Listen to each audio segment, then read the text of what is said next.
I'm gonna wait till you put your Sorry. put your cup down. How you build with AI is just as important as what you build with AI.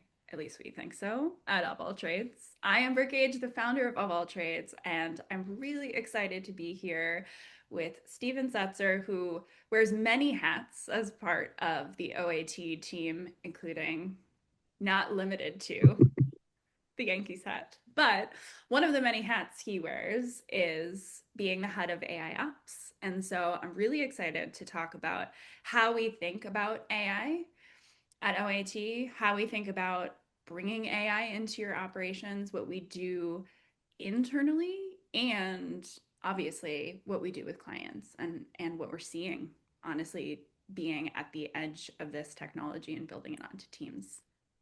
Nice to have you here, Stephen. Great to be here, Britt. Excited to have this conversation. Cool. All right. Well, let's go straight into how we're building with AI at OAT. I'm wondering if we can start where it actually started. Because when I started OAT, so many years ago now, Yeah, we yeah, weren't using AI prevalently.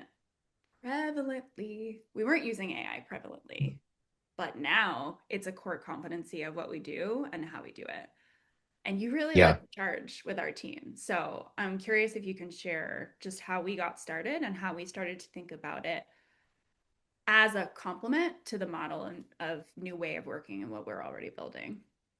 yeah. I mean, when I came on board at OAT, this was like mid 2023. And I mean, at that point, ChatGPT 3 had been out for like, I don't know, like 6 months or so.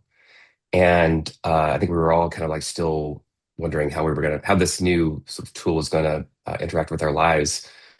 Um, we've always built with like operations in mind. Like we place smart generalists within organizations. We hold a lot of different things. Work with a lot of different tools. But something happened as AI continued to evolve and moving beyond just like a chat interface to like actually tools that you could connect with different resources within your organization and actually build more. We just naturally started to grow in this direction of where we were already doing a lot of operational work for organizations across a lot of different domains within their business. And then I would say in like late 2025 is when we started working with tools that actually gave us more capability around building and automating a lot of those workflows that we were doing manually before.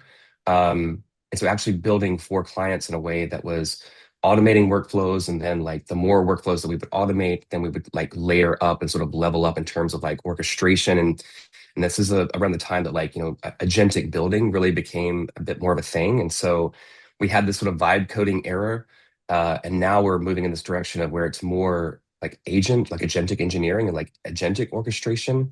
But I really just see this as like a natural outgrowth of the work that we've always really done well, which has been super human centered and human focused, following where like the pain is most prevalent. I think within organizations, like these sort of like bottlenecks, these friction points, and really trying to unblock founders and leaders.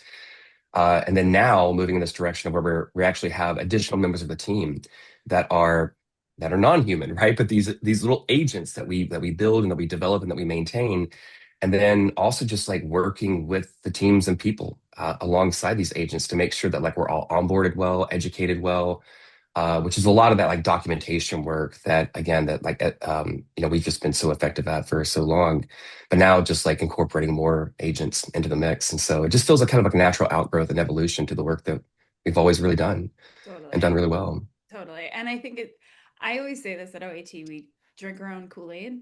Like 100%. our we only have generalists on our team. We don't have Yeah, specialists. Our entire internal by leadership design, in it right?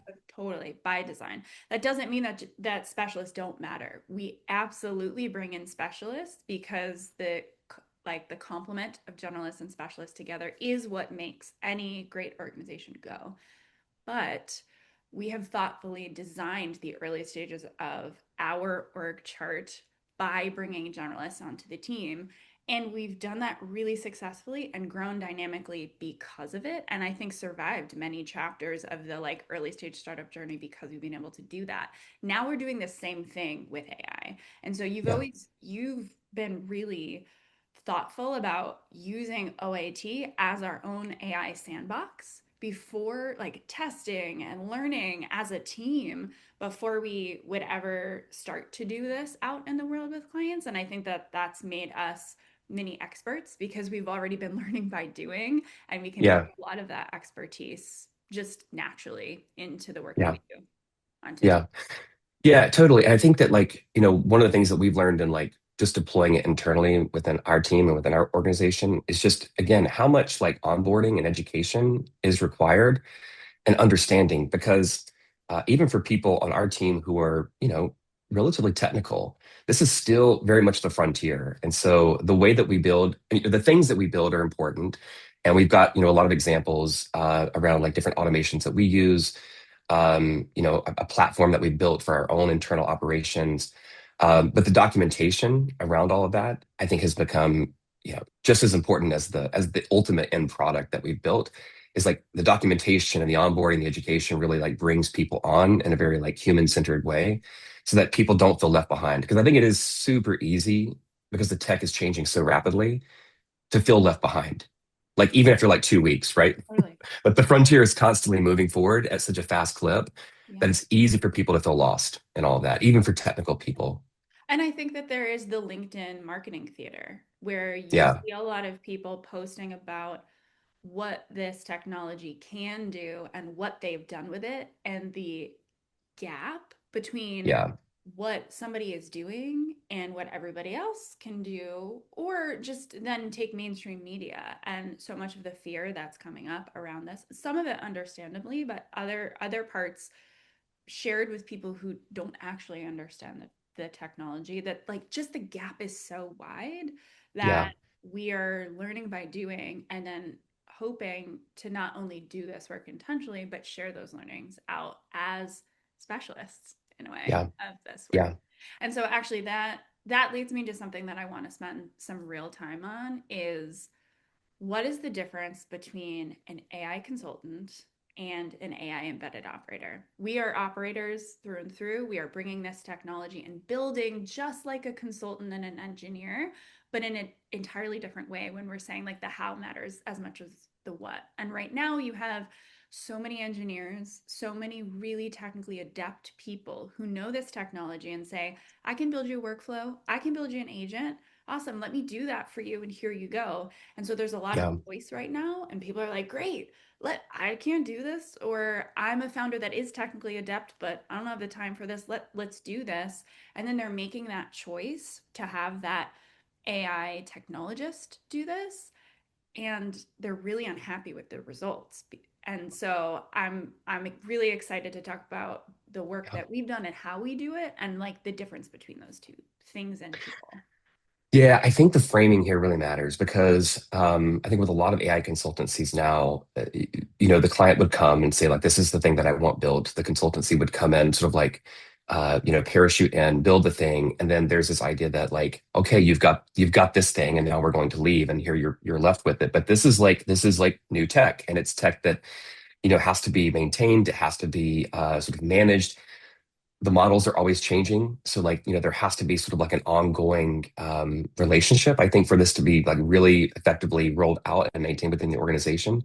I think our approach is fundamentally different though, because it's not just like parachuting in and like building one thing and then leaving, or building something and then having this sort of like maintenance layer with this sort of ongoing maintenance contract. We really try to like position ourselves as like being with people on the edge of this frontier as we're all kind of staring out into this abyss of like the unknown because there is so much unknown with AI. And like what you build today, I don't know, it might matter for today, but like tomorrow is another day and there's so much more to build. And so we really try to position ourselves as like partners with our clients along the edge of that frontier. Um, Being embedded in this way, I think really matters because things change so rapidly and you want to adapt to that change. And that can't always be represented in like, a specific like scope of work for like one project, right? So we've always maintained, I think, a serious sort of approach towards flexibility with our clients.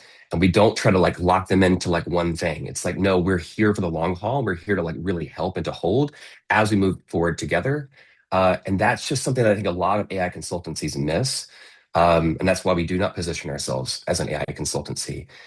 We try to position ourselves as a frontier partner. for where AI is and where it's going. Totally.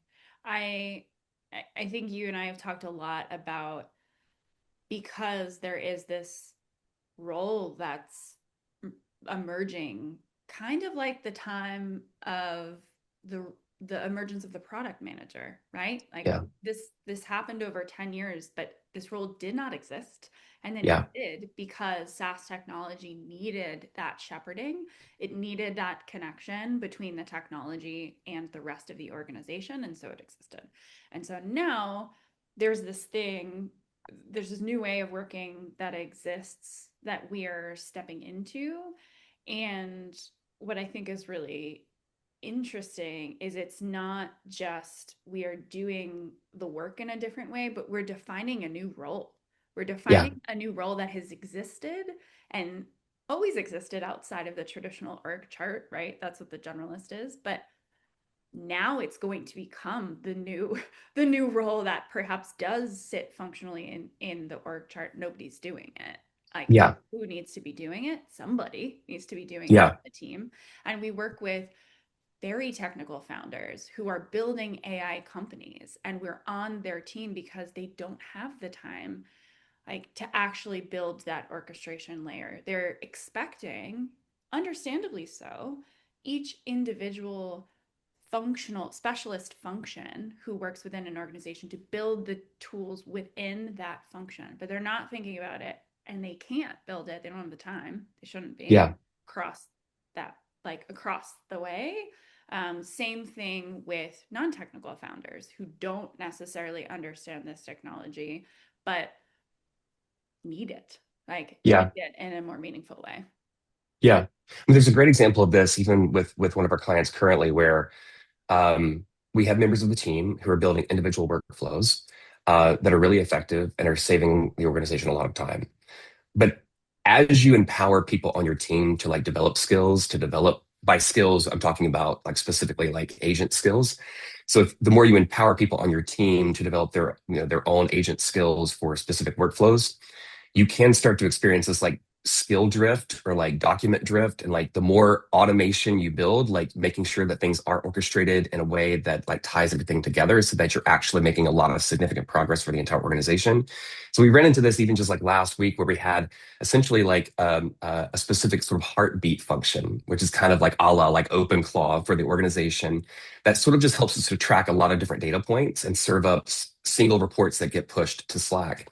But we were noticing that we actually had two different sort of task management systems that we were using that had been built and developed by agents, but they weren't talking to each other in really effective ways. And so, I mean, this all happened in real time. So, like, this is happening like on a specific day where we got action items over here and tasks over here and different agents that are using them differently. It's like you're And managing so, the culture between 100%. between the agents. And so we're sitting down with the CEO and the CTO, and we're talking about like things like we can see the architecture and how this is going to matter, but like right now these systems aren't talking to each other, and we need to bring like a sense of unification between these two agentic layers that have different definitions of a task and an action item. And so what we're doing right now is we're trying to like unify the system and so that there's a singular sort of task tracking system across all of our different agents So cool. that's connected to a weekly report system that gets served up in Slack. And so it's just an example of where, these folks are highly technical. I mean, this is a VC-backed startup. And yet this is agentic orchestration that like, yes, they can do it, but there is so many other things that are on their plate this week in particular that like, bringing a sense of organization and communication to all of the different agents that we're working with is just not something that is like high priority for That's them this like the week. weirdest task. Like, could you Yeah, imagine, is that on your task list of things that you, yeah. you need to do? But literally, like this week, we're having this Totally. conversation, and it's like, okay, so basically, we're going to build our own internal context graph, which is where all this is going for, I think, for a lot of businesses. But like, it's basically like building a kind of brain, like a sort of like a larger brain for all of these agents, so that there's cross-agent communication, a shared task system that's like not just shared between agents and humans, but like every single person on the team, right? So, anyways, it's very interesting where all this is going. But I think that, like, yeah, Interesting. You know what it reminds me of a little bit, and I'm curious if you can maybe show the similarities and the differences is the moment that Notion became popular. Do you remember this? It was Mm, like Notion came to be, and every single startup and every single small business was like, what an incredible way to build out my internal documentation to help support my operations. Holy shit, this is the coolest thing ever. And yeah, everybody wanted to stand up a Notion, and then nobody used their Notion. And everybody was like, I don't know, Notion is outdated. And you have yeah, been like, before AI, I know you're also like a Notion super user personally, yeah, but you are that generalist operator who knows how to connect all these things and use the technology deeply for yourself and on teams to actually affect change and make work better. And so I'm curious, as you're seeing this technology on the AI side come to pass and people be so excited about it, like the days of like yeah. that SaaS tool, where are you seeing those things similarly about people adopting and failing? Or is this inherently different? Is this moment inherently different in terms of AI operations and how people are thinking about using tools like that? Yeah, I'm a huge Notion nerd, and I never thought that I would Yeah. say this, but like I'm in a state where I'm like moving away from Notion because I think what we as individuals, what we as teams and organizations can build on our own is like I don't know, it's more effective. I mean, currently the way that we work, the way we operate is that we just give like our agents access to our Notion. Mhm. And so that integration becomes really important. Um, we were sort of cross documenting for one specific client. We're sort of cross documenting in our repository and then also in Notion. But what we've seen over time is that like we're slowly just kind of like naturally migrating away from it. We're using it less and less, and we're using like the repository itself as like our central command center, which is where our agents have access. Yeah. Um, so most of that documentation, I think, has shifted to the repository. And I think that like it's all, and at this stage, it's about serving up different views that like work for almost like ephemeral views. Like with the way that we think about Notion is that like it's sort of this like static place, right? With all these different databases and different tables and charts that you can build. But you have to go to that place and you have to maintain it and it sort of persists in this singular place. Mhm. Whereas like, I think working this new way, you may not always need a persistent dashboard, that like sort of lives in one place and you have to maintain, but like using agents to like bring up that dashboard only when you need to see it. So it has a kind of ephemeral state in some ways. I think that maybe this is due to just the pace of change and that everything is just moving so rapidly Totally. that you want to stay as close to, I think, as close to the tip of the spear of the tool as Totally. possible. But Does that's what I that does that make mean. sense? Yeah, but that's what I mean about Notion, right? Is Yeah, like you're saying, it's a static tool. So this adoption where everybody was excited about this SaaS technology that yeah, felt, I mean, it was really just a feature of design, right? It wasn't necessarily that the SaaS was revelatory. It was the feature of the design that felt so engaging and it felt dynamic. building blocks. But yes, but it Yeah, was static. And so it yeah, required maintenance. So now we're transitioning to a world where somebody else can do that maintenance and the information that's coming to people can be really bespoke. Like, great, we're on a V2, but you still have to then maintain the agents that are doing that work. So it's like it's the same in a way, but also different. Like, and I think that's yeah, what people are forgetting is like, okay, great. It is different. Notion, using Notion as a wiki is different than having agents data mine stuff for my wiki. Cool. But yeah, still a how that requires an operator mindset and somebody to support the continuous change, right? Like, am I yeah. kind of articulating it? Yeah, no, no, no, totally. But, yeah, because it goes hand in glove, I think, with with this onboarding sort of education, this sort of constant state of education. Because again, as everything changes, um, making sure that you're bringing people along and like they understand what's happening, why it's happening, and how it's happening. Um, yeah, and all of these documents, all of these files have to be maintained, and you have to sort of like check in on agent health and to make sure that like they're operating efficiently as possible in an optimized way. So yeah, 100%. Totally. Um, where do you think people now are like getting it wrong, because I think Mhm. we've done so much of this work internally and now externally where we're seeing a lot of the moments where like it's not, we had an idea of the way that this was going to work, but like it doesn't really work that way. Where are people thinking about AI operations and adoption of this technology in a way that is not actually serving their goals? Yeah. So the old term vibe coding, we talked about this already, but like is shifting to towards like agent engineering, agent orchestration. Those that's a meaningful linguistic change. And I think because agent engineering and agent orchestration really there's like a human quality to that. And it has to do with like, good management, like good understanding, good organizational awareness. And so I think that those human qualities are like super important right now, right? With building and maintaining and expanding these agents. I think another place that people maybe get things wrong is the speed to action, like the speed to build. Like there is the hype train is very real online and in social media. I built this app in like 2 minutes and now I'm making $1 million. I mean, that shit is everywhere, and it is a little frustrating because um, it still takes time, especially if you're going to like emphasize, good quality, judgment and taste around all of this. Like it takes time to like think like a user, especially because people on your team are going to be the users and interaction partners with these agents. And so trying to understand like, okay, what is this like for the end user? Even if the end user is like, John, down the hall, right, in the Yeah. office in my building, right? Like I need to think about how John's going to interact and use these agents. um, I would say the third thing that probably for a lot of folks is still probably not emphasized enough is like security and like safety, because the agents have become so incredibly capable. Like Opus 4.6 may be outdated by the time someone's watching this video, but like at this time, Opus 4.6 is like just incredible, but like it is gung ho when it comes to building. And so like knowing how to like pull back, to how to control and to provide the proper constraints for agents in these ways, making sure that things are operating with like safety and security first and foremost.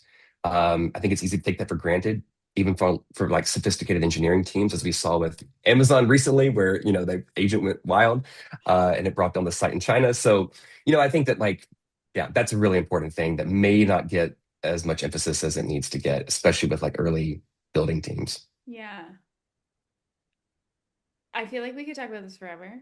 And so Yeah, we'll save it forever for another conversation. But is there anything that you think is important to close about this moment right now yeah. with how people are thinking about AI and operations? Obviously, it's clear from the conversations we have of how we think about it and the how how important the how is compared Yeah. to the what for like truly making this an effective part of now and the future of an organization. Like what else do you think is really important to kind of round out the conversation and close? I've been totally blown away by how my communication patterns have changed throughout any given work week. Mm. A couple of weeks ago, I just ran an experiment with I use Whisperflow for a lot of my like agent communications, and in that specific week, I had spoken 130,000 words into Whisperflow, and almost all of that was spoken to agents across like lots of different terminals over the course of the week, and it kind of What is work? blew my What is mind. work? I'm like, God, I have talked more to agents this week than I've talked to like anyone else, and that's like just 100% true. Right. And there's been a lot of research around like how this is affecting us as humans. And I think it's just important for us to keep in mind that everything about the way that we work is changing and will continue to change at a faster and faster pace. And so, having practicing a lot of empathy for the people on your team and in your organization about this new level and layer of expectation around like, okay, you're going to be speaking to an agent now almost as much as you might be speaking to other people, other human members of your team. And so, like, I don't know, just don't discount like what that means and what that might be doing to members of your team. And so, the human element of all of this is just going to be more and more important. And that's why I think at OAT, we're really trying to double down on like humans plus agents, humans plus automated workflows, humans plus orchestration layer, that kind of thing. And so we just want to keep the human like, first and foremost in all of this, because at the end of the day, that is going to matter significantly as we move forward. I don't think we should say anything else. That was your mic drop end. Thank you so much, Stephen, not only for this conversation, but just truly being on the forefront of this, not just at OAT, but I know out in this in the community. There's just it's really special. So thank you. Thank you. All right.